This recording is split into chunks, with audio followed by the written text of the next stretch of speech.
location. When they told me that they wanted to have their wedding abroad, I had visions of a deserted beach with a couple of people standing there, in the hot sunshine, mind you. So it really is lovely to see so many of you here to share the day with me.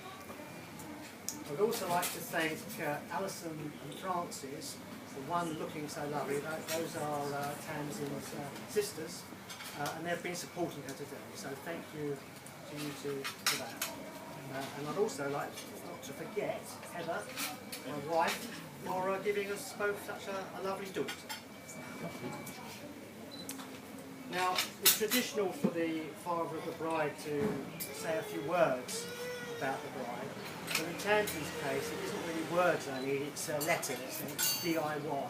Tamzin is an absolute expert building, electrics, plumbing, you name it, she can do it. And when anyone has a job needing doing in the family, we all wait for Tamzin to come round to do those jobs. It could be anything, putting up fences, laying floors, putting in sinks, you know, which she can do. And we've noticed actually that since she's met Mark, she's coming down less. It's a bit of a problem for all of us. Now, Tamzin actually was a sort of home-loving girl, and we were quite worried that she liked home just a little bit too much. So we were delighted when she eventually went out and built herself a house and moved. So that was great. I'm also supposed to mention a few things about Tamzin's past. One of the things that always made us both laugh is that when Tamzin started at the very first school, about 4.5, 5 years old, she forgot to take her lunchbox with her, and Heather suddenly got a phone call from the headmaster to say that Tamzin was in a very distressed state because she had forgotten her lunch. She was going to be really hungry, so he had offered to let her have a school lunch.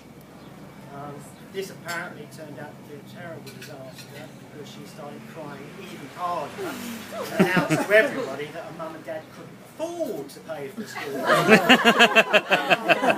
So could Heather hot-foot it to the school with her lunchbox, and as before the school disappeared, sunk in the tears. And I must admit, even now when I think of that, it makes me laugh. It's typical Tamzin telling the world that we're poor.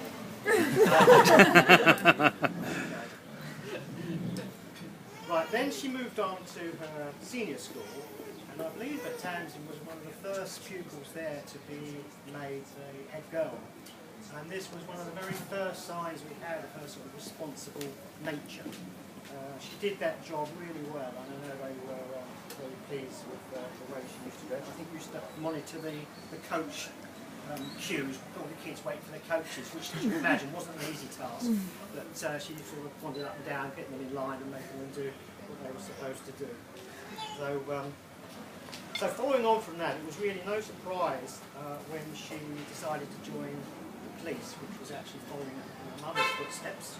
Heather was in the Metropolitan Police, and we were particularly proud when, not that long after joining the police, she was promoted to sergeant. So that's a proud moment for us. But there is always then Achilles' heel, and Tamzin's is cars. Now, Tamzin has a little red postman pat. Before that, she had a Skoda. Now, the Skoda was before Volkswagen took over. So imagine it had no, I think it didn't start, it didn't have any synchronised gears. So I brought it for you. Yeah, we did buy it. That's true. Now this little red car, she gets a lot of leg pulling from me and from her colleagues at work, which she puts in the car park. And you can imagine how absolutely amazed we were when she managed to pull Mark in this little car. We never imagined she'd be able to do something like that. And honestly, if you ever get an opportunity to watch Mark climbing in and out of this car, it's well worth watching. I'm seriously thinking of asking the Guinness record to come and observe and do the biggest man get into the smallest car ever. She was a giraffe bending down to drink. So, yeah, giraffe bending down to drink. also traditional for me to say a few words to Mark. And I suppose my first words to Mark are actually a warning. That is that I was once as tall as him. I know my feet are, but having 4 daughters in many years, I've sort of been worn down with a piece of Dartmoor granite. So it's a warning to you, really. And we also think that Tamzin and Mark are well suited. We always worry that Tamzin has a very, very tidy mind, and she likes things to be absolutely precise, and it takes her an age to get ready for anything. We're always waiting for her, have done for years. So we worried that if she did meet a man, how would he deal with that? But believe it or not, Mark's worse. Now we see Tamzin waiting for him. We can hardly believe it. But that's the way it is.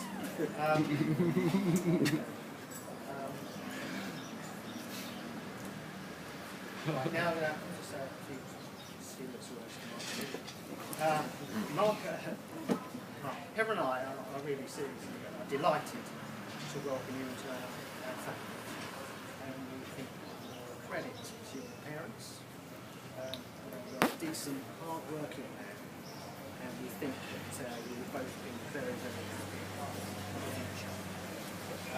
If you should need a reference about me, there are 2 other son-in-laws I've got here today.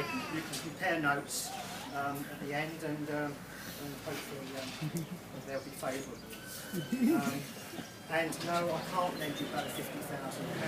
You need to buy a bigger house because I have to give it to the oldest little one. But we do wish you much luck for your future. And I'd like to pose a toast.